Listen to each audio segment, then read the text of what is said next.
Well, guys, hello everybody, and welcome to another special edition, which is another episode of Face to Face. And right now, I'm right here at Rafael Chacin, as known as El Capitán Rafucho. And right now, I'm excited because right now this is the episode number 10 right here. Because after doing the episode with Nick LeBlanc and, of course, Detek Lanny, which is the Boston Red Sox, the Celtics, and, of course, the New England Patriots. So we are going headed not too far away because we're going headed to the Big Apple, which is New York, the streets, also the Broadway, jazz hands, the Brooklyn Nets, also the Giants, the Yankees, the Mets, everything. So we are going to have a very fun because we're talking about not only the NBA, also the NFL, also the wrestling, which I really like it. So, ladies and gentlemen, I would like to present to you two amazing content creators who provide any information about what's going on for the Giants, also for the Nets, and of course for the wrestling. Here we are with Mac, the Giants fan, and of course Jeffrey Turner as Noah's Big Jeff. How's it going?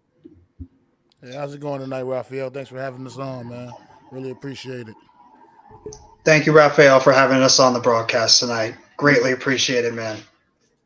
All right, so let's get started. Okay, because right now, tomorrow is going to be the NBA Draft 2022 because it's headed to the Barclays Center in Brooklyn, New York. So, right now, New York Knicks had two picks. The first one, it goes to a number 11. And of course, the other one is going to be at the position number 42. So, right now, there's going to be like spectators right here because the first pick is going to be on Orlando Magic, then they're going to choose Oklahoma City Thunder, then Houston, Sacramento, Detroit, Indiana Pacers, Portland. So, what is spectators? What's going to be on the NBA draft is going to be like a shocking surprises right here because we just see like United States players. Also, we got international players. They got college underclassmen from Milwaukee, from Duke, for Ohio State, for Kansas, for Florida State. So, what could it be like the shocking surprises right here on the 2022 of the NBA draft?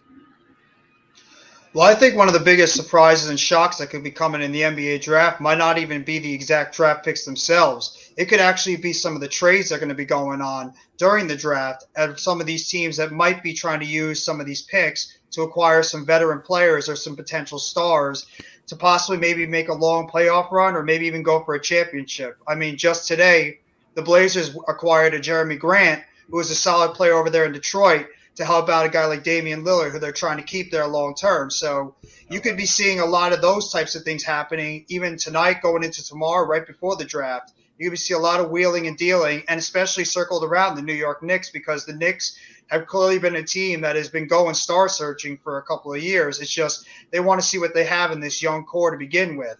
And I mean, I know they have their eyes on that young player, Jaden Ivey, that they've been trying to trade up at least pick number 5 to see if they can find a way to acquire this young kid, which I think would be the best move for the New York Knicks overall, is to continue to build around their youth and what they have right now on that team. And Emmanuel quickly, as well as a guy like RJ Barrett, who seems to be the core player of that team, maybe even a Mitchell Robinson. But I think that's going to be a big key going into this NBA draft too. Is are there going to be some teams that are going to take some of these draft picks early, maybe even mid first round picks, and try to acquire some of these potential stars to help them go on a run in the NBA playoffs or launch them up to the top of the Eastern and the Western Conference? So, let's go out with Mac right here. So, any thoughts about the NBA draft 2022? I mean, honestly, I'm not the really biggest NBA guy, so I don't really have much Oh, draft intel. I'm sorry. don't worry about it.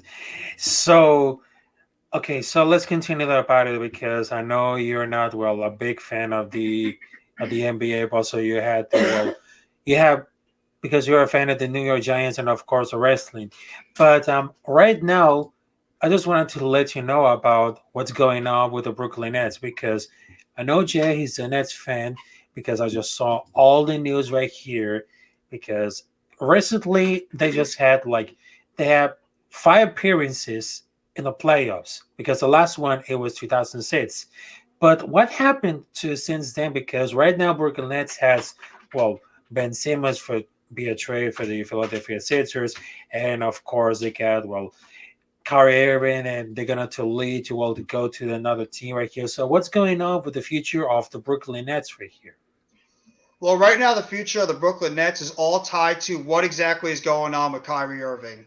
It's all circled around what's going to happen with Kyrie Irving as he heads towards free agency coming in the next week. So he's Hmm. probably not going to pick up his option, so he's most likely going to become a free agent. And right now, the Brooklyn Nets and Kyrie Irving are at a little bit of an impasse in terms of trying to come to a long-term deal. As Kyrie Irving is asking for a little bit more years and money, and the Nets are reluctant right now to do that.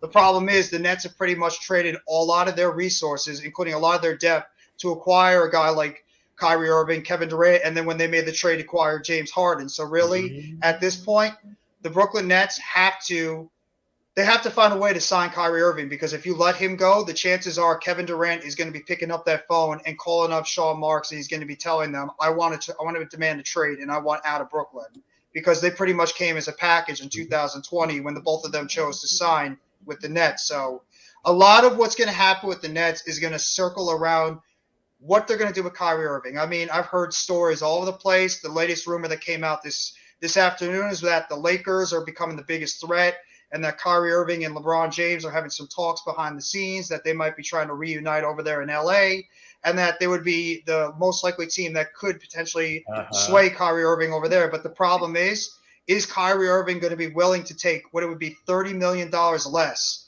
maybe $6 million total to go to an LA team who was an absolute mess themselves last year? So is Kyrie Mhm. Irving going to be willing to do that, play second, maybe even third fiddle if Anthony Davis is still there?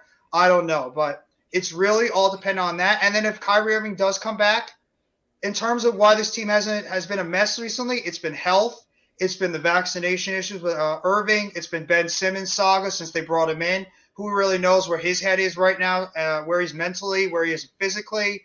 So it's just really a whole big mess right now in terms of the Nets. But you're going to get a little bit more clarity once this Kyrie Irving situation comes to a pass in probably the next 7 to 10 days or so.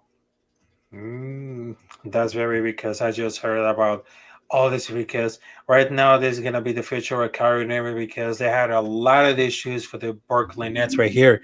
But I just wanted to keep it continue what's going on with the future right here. So right now, both of you guys, which is Jeff and Mac the Giants fan, are known for New York Giants fans. So I will give like the name right here because it's Jeremiah Hall is part of the answer to be like the tight end for the Giants because because the Giants knew the tight end position will be an issue or once Evan Engram departed with the free agency. But the salary caps contains more pressing roster holes to keep them investing the significant capital on the position. That's the why Jeremiah Howell is one of the three tight ends the Giants had seen undrafted free agents because does he have a place in the roster? Because does he have like a praise from the 30 man roster right here? Because by the numbers, Jeremiah Hall is 6'2". He is 23 years old. He is fullback tight end. He has experience with the Rookie. He has a contract of 3 year with 2.56 million rookie deal with a salary cap, which is 700,000 dollars. Because Jeremiah Hall has shown his versatility during these 4 years in the Blazers of Oklahoma, but he's playing seasons as a fullback and the last two as a tight end. But even when he was playing the backfield, he ended up more receiving yards than rushing yards because he was starting getting attention after making the jump in 2020. He scored 10 to touchdowns over the last seasons right here because he has an offensive lineman in high school and remains a reliable blocker. And what about to say because Hall is a sure receiver, he had jackhammer with the ball in his hands. He isn't the most instinctive blocker, but there's no doubt his competitive toughness as a laid back and alert protector. It is why in his hands because he's a dynamic athlete and there's so many NFL roster spots for his skill set. But he's a study blocker and independent pass catcher with a makeup with the special teams. But because if you look at the Giants right here, leaning to the Halls dual trick abilities, the official Russell list has a fullback, but he appears to more like as used as a tight end. And right now, with the but the departure of Evan Grams because of free agency signs Ricky Seals, Jordan Atkins, and Daniel Benglinger, but still have an ambition about the 53-man roster to hold because they would like to be competitive about the fellow underdrafted free agents, Austin Allen and Andre Miller. So tell me about those talks, about the any thoughts of Jeremiah Hall, part of the answer about the tight end for the Giants. So let's go to Mr. Mac, the Giants fan. So and then we're gonna go to Jeff. Well, I mean, with Jeremiah Hall, it's going to just come down to what these coaches are looking for, the type of skill set they're looking for on this offense. I mean, it's going to be a very competitive competition at the tight end spot, and training camp is going to be one of the more fun competitions to look at. Take a look at. It's going to be a bunch of young guys out there competing for a few roster spots. Everything I'm hearing right now, Daniel Bellinger's got a leg up on just about everybody. Uh, the other undrafted free agent kid, Austin, I'm losing his name for right now, Austin but he, Allen. Austin Allen, yeah, Austin Austin Allen Allen, is yes. looking great also. And then you got a couple other veteran tight ends the Giants brought in, Jordan Akins, Ricky Seals Jones. I think right now those guys got the leg up on everybody else, but I still feel like they're all fighting over just three spots, three roster spots. I can't imagine keeping more than three tight ends on the roster, but at the same time, it's going to make it difficult for Jeremiah Hall to crack the roster at that position. But at the same time, you just never know because you never know what happens when the guys come out in training camp. Somebody gets hurt.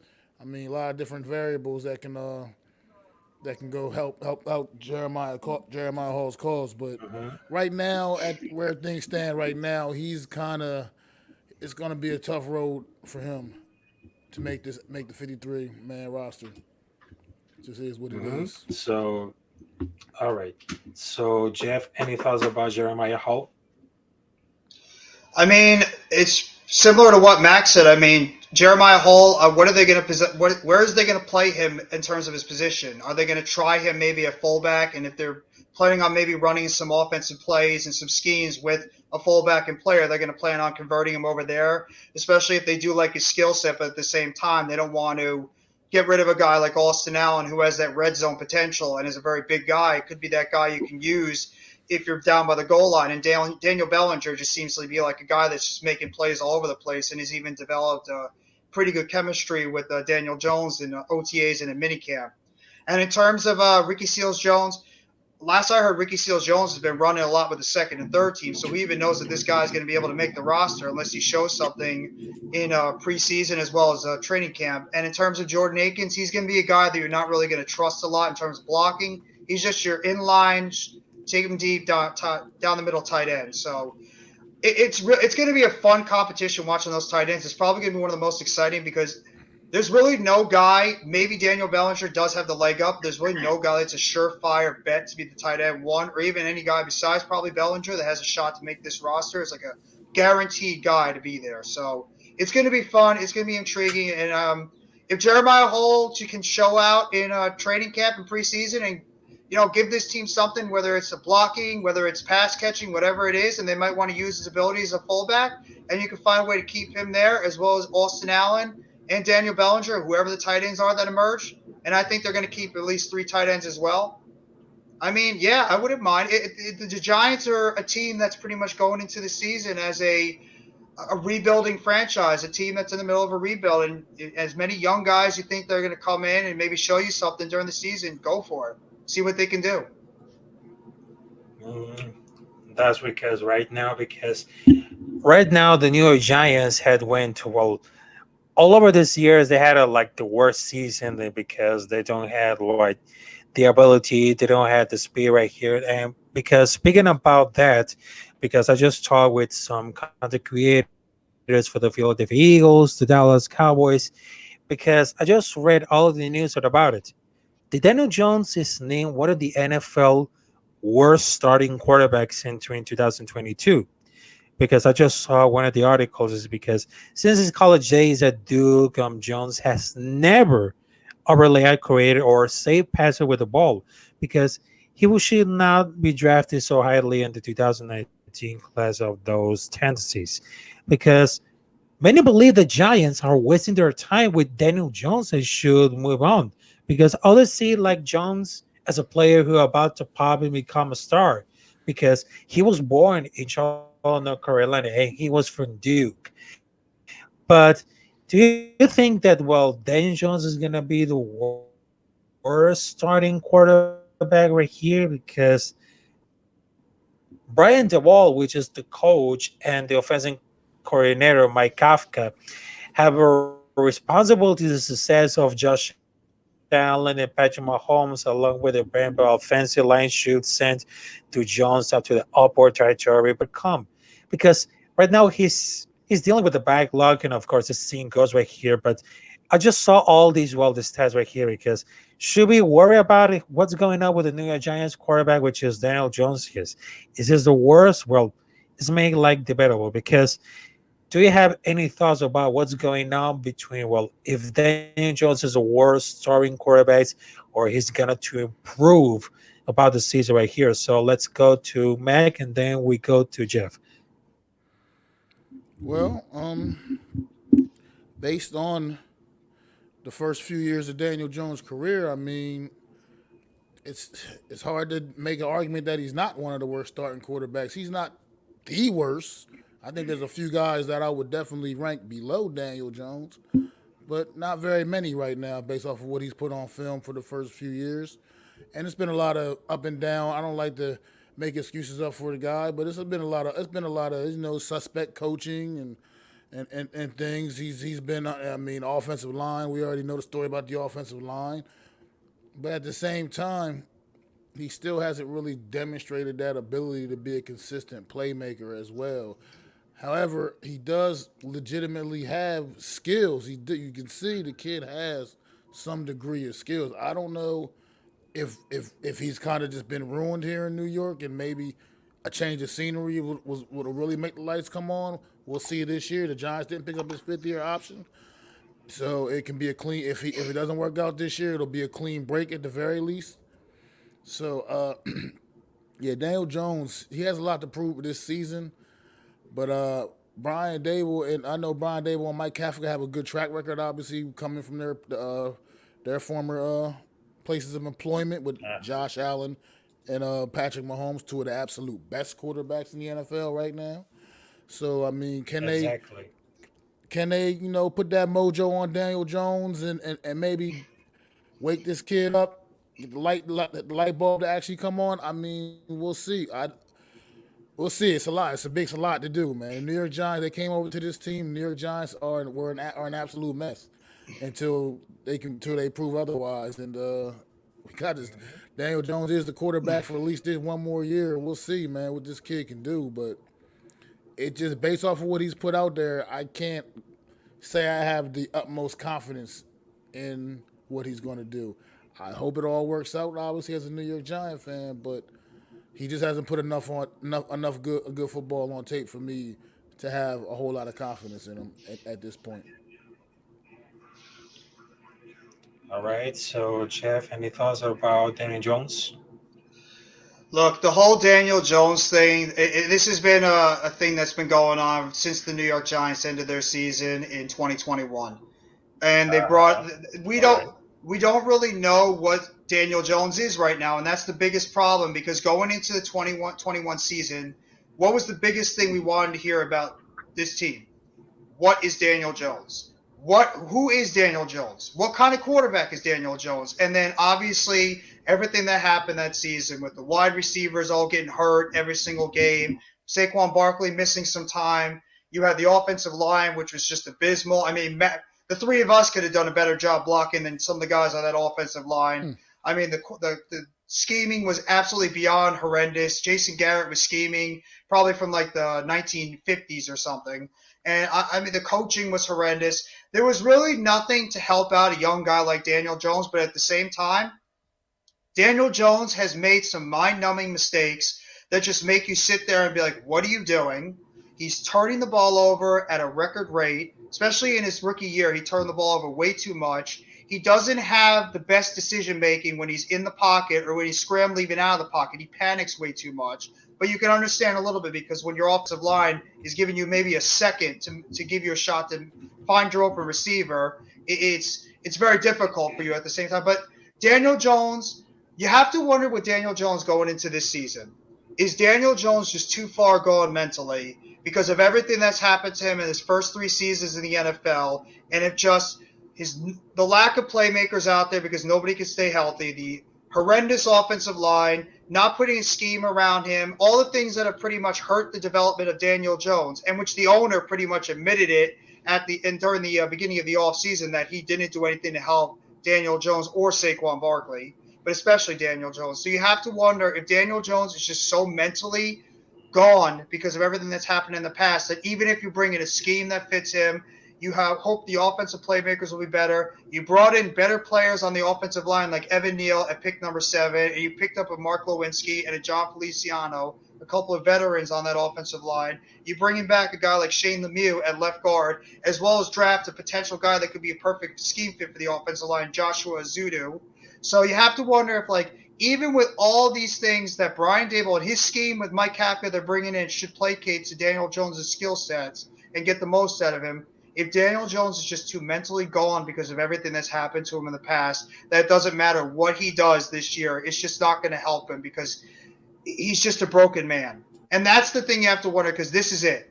For the first time in his career, Daniel Jones has everything around him to succeed.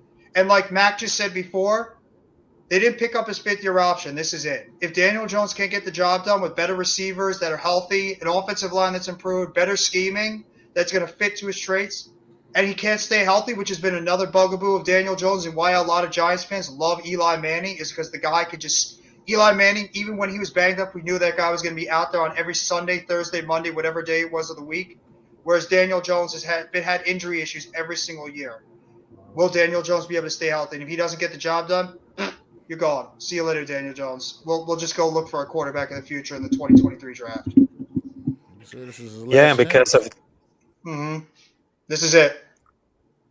yeah, and because of that, because over the last 4 seasons, we just see New York Giants will get sinking and sinking and sinking because right now they had Daniel Jones as a quarterback, but is it still proof this is gonna be good or is it gonna be bad? But over the last seasons right here, they have no playoffs appearance because of last time that the Giants made a playoff appearance, it was against Green Bay Packers with Aaron Rodgers, but they just lost it.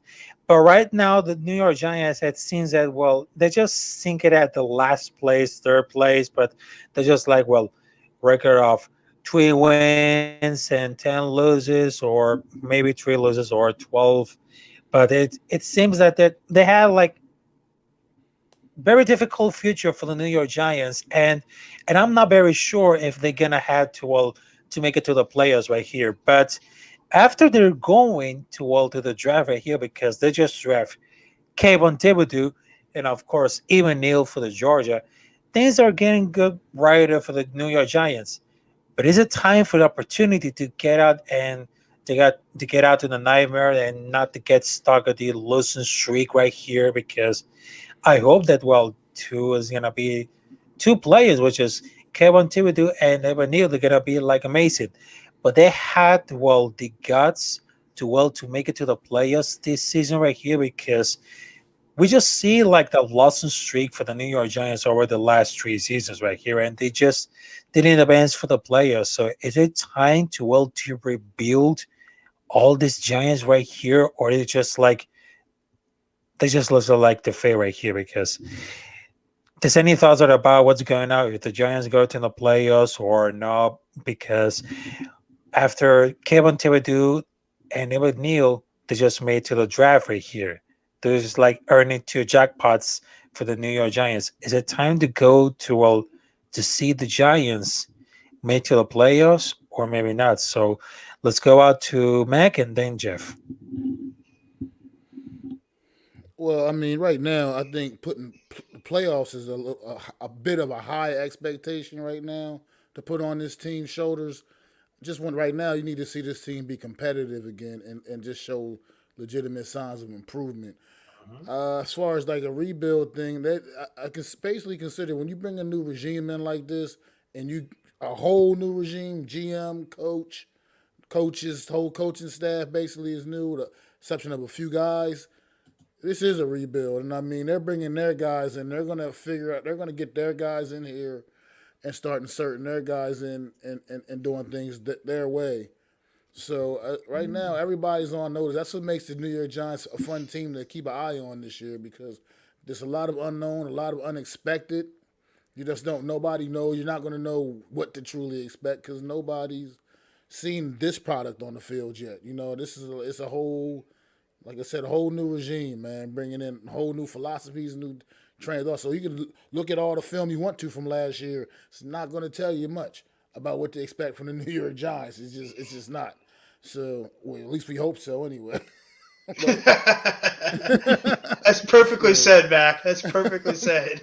It's just beautiful. It's gonna be a fun thing to watch this New York Giants team develop this season and see what we really got and see if we're really truly headed in the right direction, man. Because it's been a lot of bad play for a lot of years now, and I can't take it anymore. I want to be able to talk trash like these Eagle fans live around here talk. I want to be able to talk that same kind of trash, and it's just I want to be able to get in the mix again and be able to speak proudly of my New York Giants, man.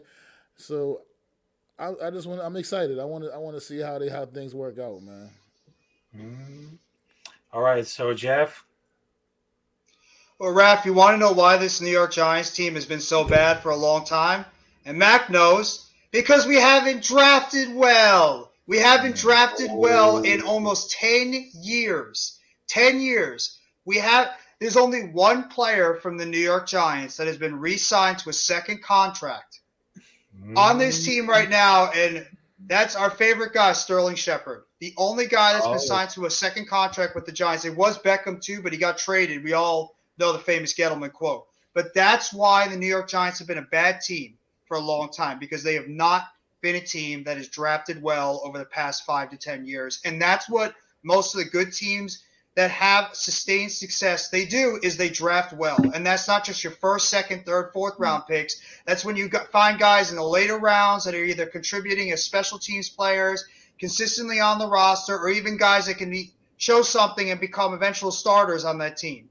And that's why in 2007, 2011, when the New York Giants were a good team, when Eli Manning came in at the beginning of his career, you had guys like O.C. Umenyiora, Justin Tuck, you had the Amani Toomer's, you had the Michael Strahans, you had David Deals, Chris Sneeze, Matthias Kiwanukas, Jason Pierre-Pauls, Hakeem Nicks, you had Victor Cruz as an undrafted guy, you had Chase Blackburn coming as an undrafted guy. The whole entire 2007 draft was a big reason why we won the Super Bowl that year. In 2011, we got good contributions for some of the draft picks there. That's why the New York Giants have been a bad team for a long time. But it feels like this year, it's not just going to be guys like Kayvon Thibodeau and Evan Neal who we're expecting as top 10 first-round picks to come in and contribute immediately. You're expecting guys like Wan'Dale Robinson, the second-round pick out of Kentucky, to be able to do something. You're expecting even a guy like Cordero Flott out of LSU, the cornerback we picked up. You're expecting him to contribute a little bit. Daniel Bellinger, who we made a focus about a little earlier, out of San Diego State, the tight end. Even a guy like Dane Belton. You're expecting him to be able to make some plays. He maybe win a safety spot in a training camp. Any of these guys, Darian Beavers, Micah McFadden for that linebacker group, DJ Davidson for the defensive line. These are the guys that you need up and down your roster if you want to become a winning team, and if the Giants want to become a team that is potentially competing for a playoff spot, they need this draft class to come in and contribute immediately, as well as some of the previous draft picks, especially from last year, and some of their guys that they're expecting big jumps like a Xavier McKinney and an Andrew Thomas to make jumps into their third seasons. And, of course, some of the guys that they're, brought in as free agents. You need a good balance of free agent pickups as well as especially your draft picks that are your foundation of your team. If those draft picks can come in and play well and earn their spot on the roster and just be able to help this team going forward, I'm talking about you, Daniel Jones and Saquon Barkley. That's you too as well. You're part of that draft class. Kadarius Toney, you're there too. If these guys can come in and do their job, sure. Our good old buddy Lou talks about 11-6. if the Giants draft picks can come in and they can do their job, and this Giants team can maybe pick off some of these games that we're expecting maybe to win, which I don't think we're expected to win, but if we can maybe pull off some of these games, sure, why not? Maybe we could win 10 or 11 games. Maybe we could surprise some teams because, like Max said earlier, Mm. we could surprise somebody because we're an unknown team. Nobody knows what we're bringing to the table. They don't know what Wake Martindale is going to bring in this defense. They don't know what Kafka and Dable are going to bring to this offense. They don't know what some of these draft picks are going to do. Some of the returning players have a chip on their shoulder coming off injuries and bad seasons. The Giants are a mystery right now. Not saying we're going to go to the playoffs, but there's talent there. It's possible. Yeah, it is very possible because right now I just see like a potential rebuilding this team right here because after Evan Neal and of course Kevin Timothy going to the draft right here, it just would feel like because they had an amazing jackpot right here. But right now they just have like because almost for the fans right here because they just told that well the New York Giants had only 4 titles, but I just learned about the history because right now the Giants had 8 because before the Super Bowl they had NFL championship which is the first one it was 1927, 1934, 1938, 1956. And then after the Super Bowl, they just won in 86, in the 90, 2007, and 2011, which they are 2 amazing years when Eli Manning became the most valuable player at the Super Bowl. And they just look at because since we came here at the 2004 with Eli Manning, the New York Giants are invincible. They're just like amazing. They're just like unbeatable with the era of Eli Manning. But right now it was replaced by Tom Collin. Also, they got amazing players like Lawrence Taylor, Michael Strahan. Also, they got some of the players like Victor Cruz, which is an amazing wide receiver. And I cannot forget about because they just beat twice to the New England Patriots of Tom Brady. And they still thinking about it. They just thinking about it because the nightmare right here because they had 2 amazing battles, which is Tom Brady versus Eli Manning. The battle can we waiting for, and it just became amazing. So, and that reason right here because they just won, and after the Super Bowl, right now the New York Giants have become to a losing streak right here because they don't have like good picks on the draft right here. But this time is gonna be different right here. Hope so. So Hope so. We hope it's going to be different, right, Mac? We hope it's going to get different You for this got that team. right. I hope Yeah. so. I'm yes, sick it's of gonna. losing too. All right. So after doing the football thing, so right now let's talk about the wrestling, which is the most exciting that I was watching, because last week they had like some of the craziest and weirdest stuff at the news at the WWE and of course the wrestling, because Triple H it was returned to the WWE Performance Center at NXT after taking leave because of heart issue. They had some issues with Vince McMahon as a stepping down as a chairman. Also, they got the 20 years of John Cena of this debut on SmackDown and of course at WWE. Also, they just got released Sasha Banks, but I'm not very sure it's official right here. So things are things are getting crazier and crazier of the WWE and of course our wrestler right here. So does anyone have any thoughts about going to the release of Sasha Banks? Uh, the Banks and Man had to go to stepping down as the chairman. Of course, they had to go to enter in with Stephanie McMahon, and of course, the 20 years of John Cena, which is a debut on SmackDown, and the return of Triple H at NXT. So, do you have any thoughts about that? Because first we got it to Meg, and let's go to Jeff. Any thoughts about what's going on for the wrestling world? Well, the wrestling world, as far especially in WWE, is just it's a mess right now. I'm Mm-hmm. getting less and less excited for Money in the Bank coming up in a couple of weeks because Uh-huh. they're not setting up to be a great pay per view. I mean, they're not. really setting either one of the latter matches up to be great. I just don't understand why you would put Omos in the Money in the Bank ladder match. It doesn't make any sense to me. I don't see why we're getting Carmella versus Bianca Belair for the women's Raw Women's title. Is just the fact that you got two women's title matches at the Money in the Bank, and you already know the results already. Without even seeing the matches, you already know exactly how they're going to go down. It's just not a good look for WWE.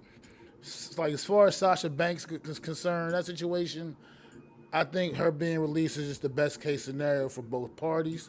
Clearly, she wasn't happy with WWE anymore.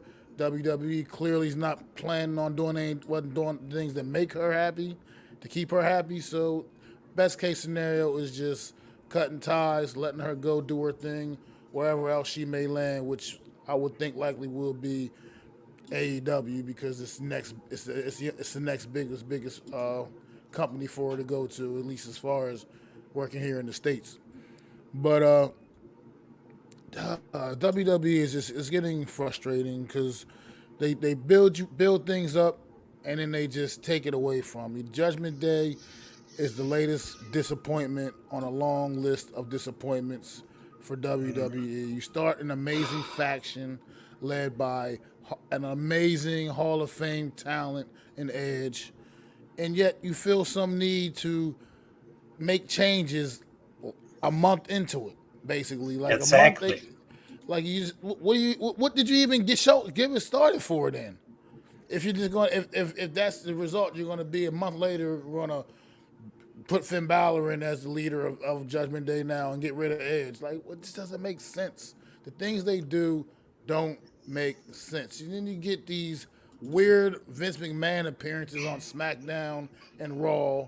You come out on SmackDown and just say, "Welcome to SmackDown." Like that was no reason for that. It wasn't necessary. Then you get him to come out on Raw, and he comes out on Raw and just tells us, well, we already know that John Cena is going to be on Raw next Monday night. We already know that, Vince McMahon. Thank you for that.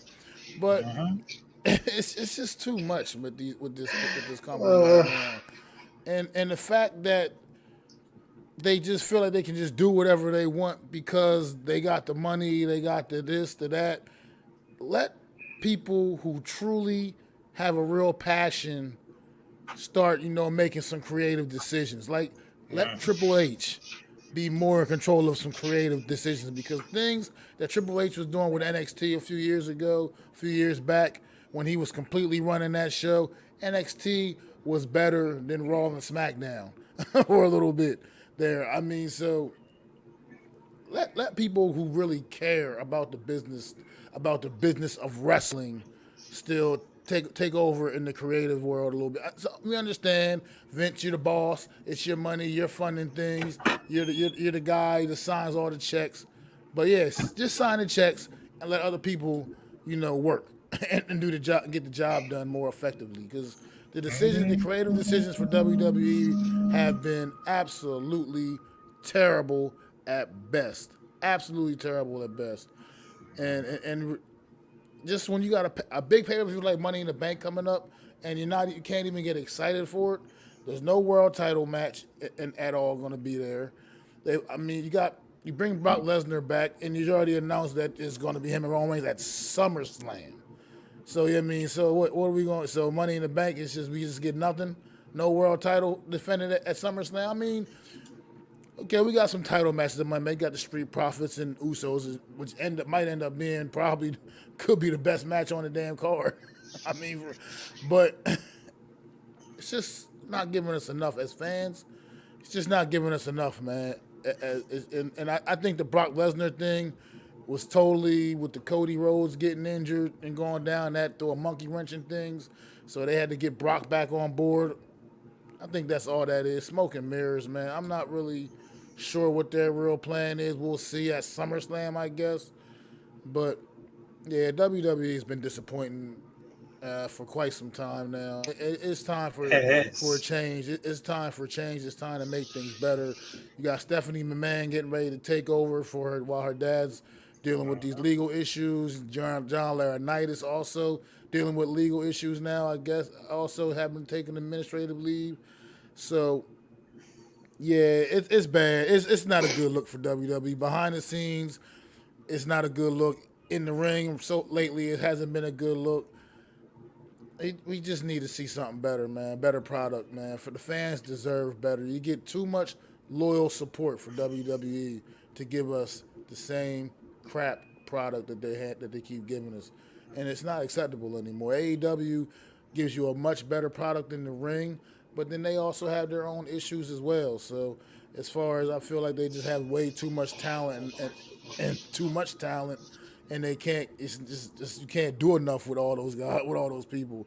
So I think WWE just needs to do better. I don't even know how. Just do better. Be better. I can write better storylines than what they're giving us. I You're can, hired. and if I can, then they should be able to. It's just it's no excuse. Yeah, and because of that, because they really need a good change right here, and not only with the WWE, also with the ANW. Because I just saw all these social media, and of course I'm seeing TV and SmackDown because I just saw because I'm really tired about the Brock Lesnar versus Roman Reigns because the first time that I was saw them on 2015 it was on WrestleMania going to the championship, and then Seth Rollins came to the Money in the Bank contract, and it just led the war shocking, and then it just kept it's just very interesting, but at the end of it, you say another Brock Lesnar versus Roman Reigns is just keep boring and boring because WWE do something better. Do something better to all of us. Do something better to change everything. So, Jeff, any thoughts about that? Where do I even start? I mean, Matt pretty much summed up a lot of the things that's wrong with this company. And I actually did some thinking about this last night, and I could see what the biggest problem with both WWE and AEW is because I have never seen the wrestling industry at a lower period right now than it is. When WWE is excited when they're drawing at least 1.4, 1.3 million fans Raw and SmackDown, when AEW is drawing 700,000. I Wow. think the biggest problem right now is that WWE does not give a damn about their fans. They don't care about any input, anybody that the fans like, because anybody the fans get behind, WWE either stops their push or boots them out of the company, or these people are so fed up they want to get the hell out. And I think the problem with AEW is I think they care way too much about what the fans want. And you need to put something in the middle.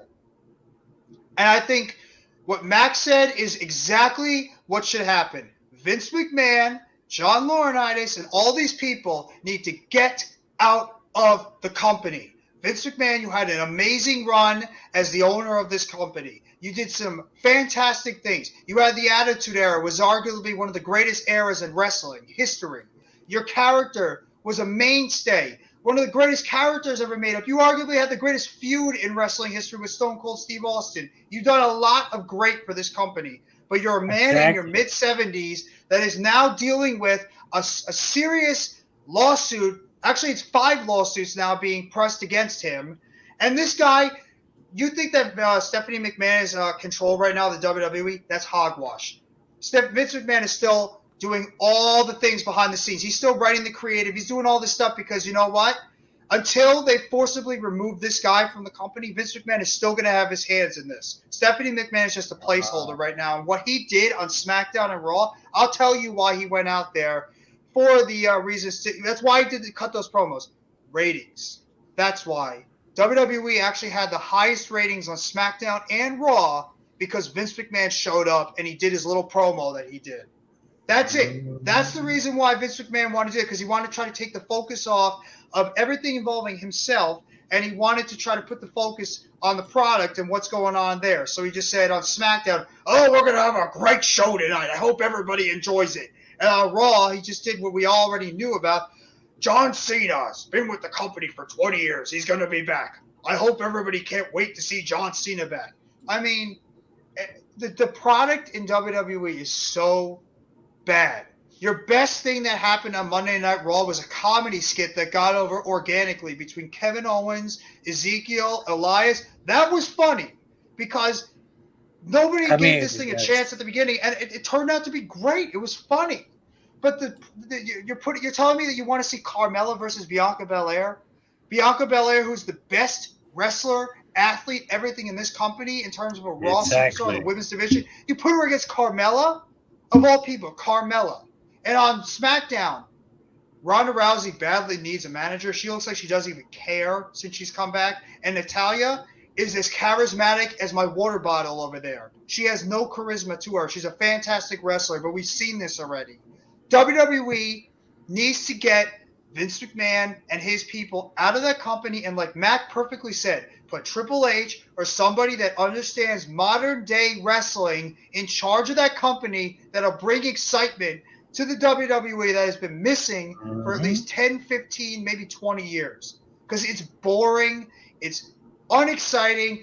You have some decent matches, but the storylines are garbage. Every time you push something that we like Judgment Day, which hey, they didn't even show up on TV this past Monday. That's your biggest thing you're putting together because Rhea Ripley, unfortunately, she got hurt. And best wishes to Rhea Ripley. And that's another thing with WWE, injuries. And AEW too, but especially WWE, injuries have Wow. crushed this company. Randy Orton might have back surgery. He might be out for the rest of the year. Cody Rhodes, obviously, with the torn pec. Rhea Ripley, who were they building up as one of the next female breakout stars, she just got hurt. She has, unfortunately, a brain injury and a tooth injury. So who knows how long she might be out. And that might have to do with why Judgment Day wasn't on TV. But WWE really needs to do something because it's the worst, the lowest this product has ever been, and you're slowly alienating fans. And in terms of the Sasha Banks situation, I'll just do this quick. It's a joke what's happened. I don't condone what Sasha Banks did, walking out with Naomi and just tossing the tag team titles there. That was you don't do that in your work environment, but at the same time, how can you blame this woman when she's being booked like crap? She's had how many title reigns that she's had for what, 90 days? If that?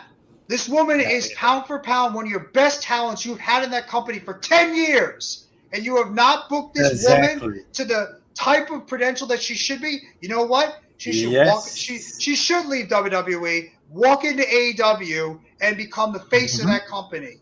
Because she is as talented can be. And it's unbelievable how WWE can flub this, mess this up. So I just like Mac perfectly said before, WWE, do better. Please. Do better by your fans that actually care. And AEW, stop pandering all the time to the fans every single need. Sometimes just do something that makes sense for the creative.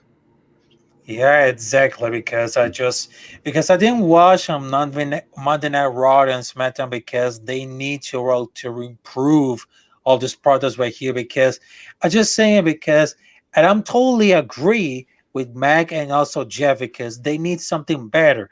Not only with WWE but also the ANEW. But there are some other leagues which is Impact Wrestling, New Japan Pro Wrestling, also Consejo Mundial de Lucha Libre, which is in Mexico. Well, they have some any issues right here, but need to improve right here because I just remembered because I remember I was watching with my dad. I'm watching all these wrestling stars on VHS and of course on cable TV. It loved it. But right now, because I was writing stuff right here on wrestling, because I was doing finish college with journalism right here in Venezuela. But right now, nowadays, wrestling gets me well it's really mess, but it also is very weird. And that thing about Elias and Ezekiel, it reminds me of Roddy Piper right here because I just love it because I just loved it. But it seems that well they need something better. They do something better, or it's too late, or it's too late for any of us because we as a wrestling fans. We just love the old good stuff right here. We just love the old school wrestling. We just do something better and and if those guys did something better, we just lost it. It's over. It's over here. And I just wanted to say thank you very much to join us at the episode of number 10 of Face to Face with Jeff and of course Matt the Giants fan. Also, right now because Matt the Giants fans has a show called Premium Takes with Adam Costa. So hurry up. Also Jeff and of course Zion.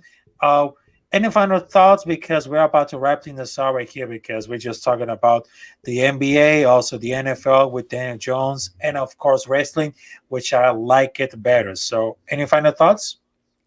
Yeah, I just do want to say prayers out to family of Jalen Ferguson, young linebacker that passed away from the Baltimore Ravens, and also prayers out to the family of Tony Saragusa, the veteran defensive tackle, also from the Baltimore Ravens. It was a tough day for the Baltimore Ravens organization. A lot of prayers going out to all their families, friends, anybody else who loved them, man. And it's a shame. Hate to see bring see death to anybody. I mean, we all have our day is coming, but at the same time, it's tough, man. Especially Jalen Ferguson, a young guy. Sarah Goose is a young guy too in life. I mean, 55 years old is not exactly an old man.